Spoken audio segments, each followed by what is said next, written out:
நாகப்பட்டினம் ரயில் நிலையத்தின் 165வது ஆண்டு நிறைவு விழா இந்திய வர்த்தக தொழிற்குழுமம் சார்பில் நாகப்பட்டினம் ரயில்வே நிலையத்தில் நடைபெற்றது.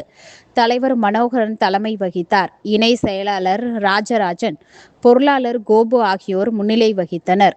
விழாவை முன்னிட்டு காரைக்கால் எர்ணாகுளம் விரைவு ரயில் லோகோ பைலட், உதவி லோகோ பைலட், நாகப்பட்டினம் ரயில் நிலைய மேலாளர் மற்றும் ரயில்வே அதிகாரிகளுக்கு சால்வை அணிவித்து கௌரவிக்கப்பட்டது. 1861ஆம் ஆண்டு கட்டப்பட்ட நாகப்பட்டினம் ரயில் நிலையத்தின் வரலாற்று சிறப்புமிக்க மேற்கூரை பல புயல், மழை மற்றும் வெள்ள பேரிடர்களையும் தாங்கி துருப்பிடிக்காமல் 165 ஆண்டுகளாக நிலைத்து நிற்கிறது. எனவே அதை வரலாற்று சின்னமாக தென்னக ரயில்வே திருச்சி கோட்டம் பராமரிக்க வேண்டும் என தெரிவிக்கப்பட்டது. வேளாங்கண்ணி பேராலய அதிபர் இருதயராஜ், பொருளாளர் உலகநாதன், நாகூர் நாகப்பட்டினம் ரயில் உபயோகிப்போர் நலசங்க தலைவர் மோகன், நாகப்பட்டினம் நுகர்வோர் பாதுகாப்பு மற்றும் பாசஞ்சர் அசோசியேஷன் செயலாளர் அரவிந்த் குமார் மற்றும் பலர் கலந்து கொண்டனர்.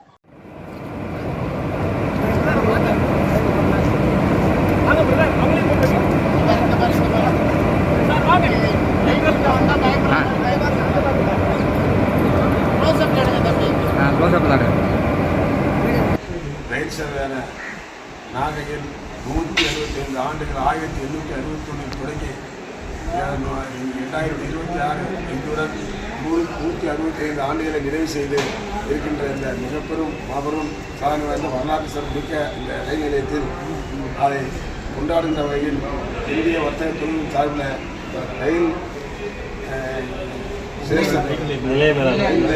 மேலாளர் அவர்களுக்கு இந்த முன்னாரையை போற்றி கௌரவித்து இந்திய வர்த்தக தொழில் சார்பில் பாராட்டுகளையும் வாழ்த்துக்களை தெரிவிக்கிறேன். இந்த 15/7/1861 கட்டப்பட்ட இந்த ரயில் நிலையத்துக்கு சான்றாக அந்த மேற்கூரை தான் இன்னைக்கும் அது எங்களுக்கு வரலாற்று சின்னமாக உள்ளது. அந்த கட்டடம் 1860 ரயில்வே கோட்ட மேலாளர் அவர்களும் நாகப்பட்டினம் பாராளுமன்ற உறுப்பினர் அவர்களும் இந்த மேற்கூரையை தொடர்ந்து பராமரித்து வரலாற்று சின்னமாக வைத்திருக்க வேண்டும். தொடர்ந்து இல்லாவிட்டால் பல நாடுகளிலிருந்து வர்றாங்க. இங்கே ஏற்படுத்த நிச்சயமாக எல்லாரும்